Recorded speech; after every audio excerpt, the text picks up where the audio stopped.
হুজুরে গাউসে পাকের কদম পাকে নবীরা আশ্রয় নিয়েছেন, নবীদের মাদাত করছেন হুজুরে গাউসে পাক রোহানির থেকে। কারণ একটাই, যে আল্লাহ তাআলার সেই কুদরতি শক্তি হুজুরে গাউসে পাককে আল্লাহ তাআলা প্রদান করেছেন। তো আজকে আমি হুজুরে গাউসে পাকের মর্যাদা সম্পর্কে কয়েকটি 2-3টি বিষয়ের উপর আমি আলোচনা করার চেষ্টা করব। তার মধ্যে আজকে আমরা যারা এগারোই শরীফে হাজির হয়েছি, এই যে জায়গাতে এগারোই শরীফ উদযাপন হয়, এই জায়গার মর্যাদা সম্পর্কে, যে এই জায়গাটা কত বড় মর্যাদাপূর্ণ জায়গা। আজকে আমরা যেখানে বসে আছি হুজুরে গাউসে পাকের এগারোই শরীফে আমরা হাজির হয়েছি,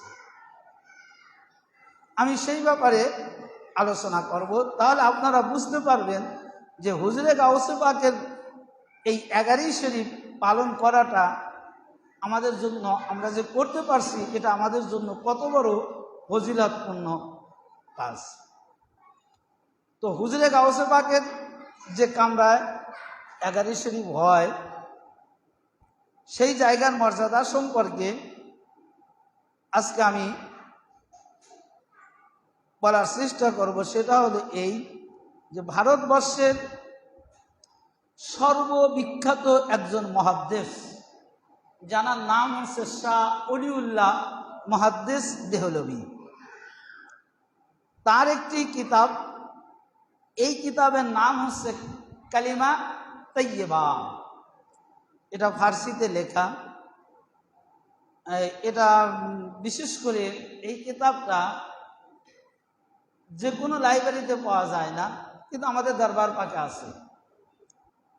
তো এই কিতাবের মধ্যে 77 নং পৃষ্ঠাতে এই ঘটনাটা উল্লেখ করেছেন, যে শাহ ওলিউল্লাহ মুহাদ্দিস দেহলভী, যে তিনি বর্ণনা করতেছেন যে হযরত শাহ মির্জা মুজাহিদি জামে জানা তার মূল মালহু জাতের মধ্যে উল্লেখ করেছেন।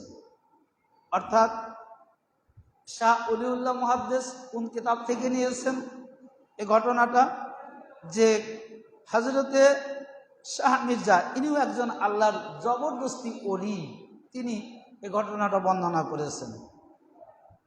তার লেখা কিতাব মালফুজাতের মধ্যে তিনি তার নিজের দেখা ঘটনাটা তিনি উল্লেখ করেছেন, যে এগারোই শরীফের রজনীতে তিনি বলতেছেন যে কয়েকজন আল্লাহর ওলি, তিনি মানে স্বপ্নে দেখতেছেন, এই আল্লাহর ওলি, যে আমি স্বপ্নে দেখতেছি যে কয়েকজন আল্লাহর ওলি মুরাকাবায় ধ্যানে বসে আছেন। এই ওলিদের মধ্যে হযরতে জুনায়েদ বাগদাদী রহমতুল্লাহ আলাইহ, তিনি নামাজরত অবস্থায় বসেছিলেন। হযরতে মির্জা জাহানে জানা রহমতুল্লাহ আলাইহ, তিনি বলেন যে আমি স্বপ্নে দেখতেছি যে ওই মজলিসে হযরত বাহালুল দানা রহমতুল্লাহ আলাইহ ছিলেন। অতঃপর হঠাৎ সকল ওলিরা মুরাকাবা সেরে উঠে পড়লেন। অর্থাৎ প্রত্যেকেই মুরাকাবার মধ্যে আছেন, ধ্যান করতেছেন, মুরাকাবা মুশাহেদা করতেছেন। এমন সময় প্রত্যেকেই মুরাকাবা মুশাহেদা সেরে উঠে দাঁড়ালেন। উঠে দাঁড়িয়ে কি করলেন, যে এবং তারা কোথায় যাওয়ার জন্য রওনা দিলেন। ওই অলিদের মধ্যে হতে একজন জিজ্ঞাসা করলেন, আপনারা কোথায় যাচ্ছেন? যখন প্রত্যেকেই মুরাকাবা মুশাহেদা ছেড়ে হঠাৎ করে চলে যাচ্ছে, তো একজন আল্লাহর ওলি তিনি জিজ্ঞাসা করতেছেন যে আপনাদের কি হলো? এই মুরাকাবায় ছিলেন, ধ্যানরত অবস্থায় দেখলাম, তো এখন উঠে আপনারা কোথায় যাচ্ছেন? কারণটা কিছুই বুঝতে পারছি না। তখন একজন বললেন, তখন ওলিদের মধ্যে হতে একজন বললেন যে হযরতে মাওলা আলী আলাইহিস সালাম তাশরীফ আনছেন, আমরা তাকে সংবর্ধনা জানানোর জন্য যাইতেছি। তো তার মানে কি, যে আল্লাহর ওলিরা মুরাকাবা মুশাহেদার মধ্যে আছে, হঠাৎ করে উঠে দাঁড়ালেন, কোনো জায়গায় যাওয়ার জন্য রওনা দিলেন। একজন জিজ্ঞাসা করলেন কোথায় যাচ্ছেন, তার মধ্যে থেকে একজন উত্তর দিল যে হযরতে মাওলা আলী আলাইহিসসালাম পাক আগমন করছেন, আমরা তাকে সংবর্ধনা সম্মান তাজিম করার জন্য আমরা যাচ্ছি। তখন তিনি বললেন যে আমিও পিছন দিক থেকে পিছনে পিছনে যেতে লাগলাম। কিছু দূর যাওয়ার পরে দেখলাম মাওলা আলী আলাইহিসসালাম এবং তার সাথে এলোমেলো খুশকো চুল মাথায় এক ব্যক্তি আছে।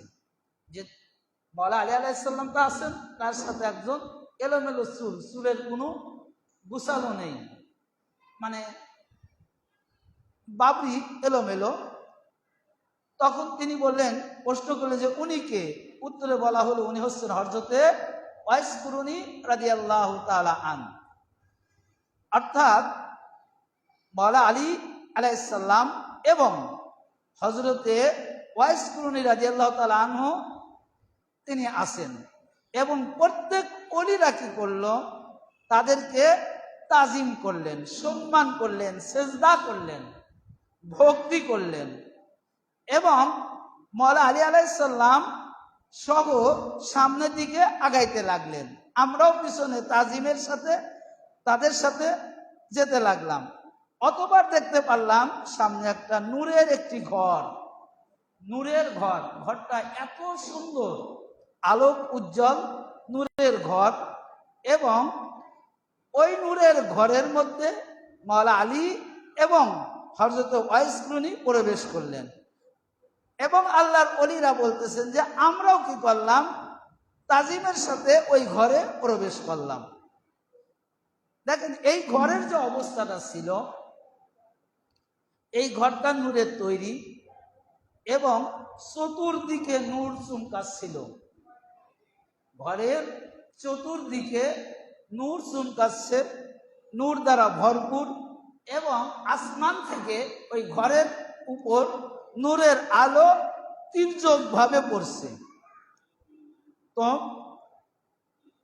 এবং ঘরের মধ্যে চতুর্দিক থেকে নূর চমকাচ্ছেন, বাইরেও নূর চমকাচ্ছে, ভিতরেও নূর চমকাচ্ছে এবং উপর দিক থেকে আসমান থেকে নূরের আলো, নূরের ছটা তীর্যকভাবে ওই ঘরের উপর নিক্ষেপ হচ্ছে। তো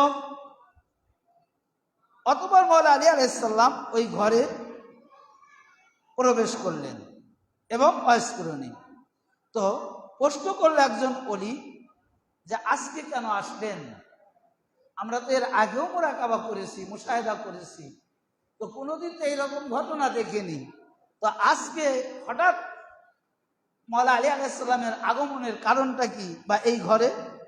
তখন বলা হলো যে আজকে হলো পবিত্র 11ই শরীফ, অর্থাৎ যেদিনে 11ই শরীফ হয়েছে, যেদিনে 11ই শরীফ এর রজনীতে মাওলা আলী আলাইহিস সালাম এবং ওয়াইস কুরুনি রাদিয়াল্লাহু তাআলা আন তানারা ওই 11ই শরীফের কামরায় 11ই শরীফ করার জন্য হাজির হয়েছেন, যে আজকে 11ই শরীফ এই কারণে। এবং এই ঘটনাটা ভারতবর্ষের সর্ববিখ্যাত মুহাদ্দিস আজম শাহ ওলিউল্লাহ দেহলভী তিনি তার কিতাবের মধ্যে তিনি বর্ণনা করেছেন, যেটা আমি বললাম উল্লেখিত। এখন দেখেন যে এই যে ঘটনাটা আমি আপনাদের মাঝে আলোচনা করলাম, এই ঘটনা কি প্রমাণ হলো? যে যেখানে 11ই শরীফ হয়, যেখানে 11ই শরীফ হয়, যে কামরাতে 11ই শরীফ হয়, এই কামরা সাধারণ কামরা থাকে না।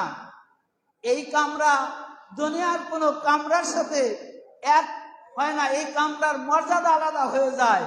এই কামরার মধ্যে, এই কামরার নূর দ্বারা সুশোভিত করেন আল্লাহ।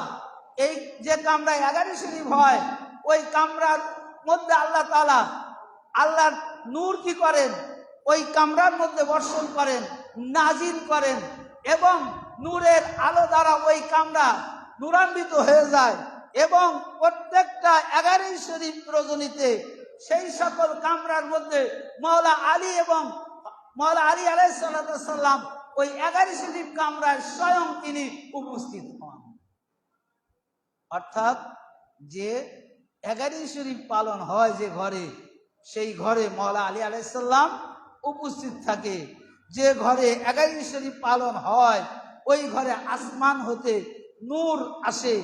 যে ঘরে 11 শরীফ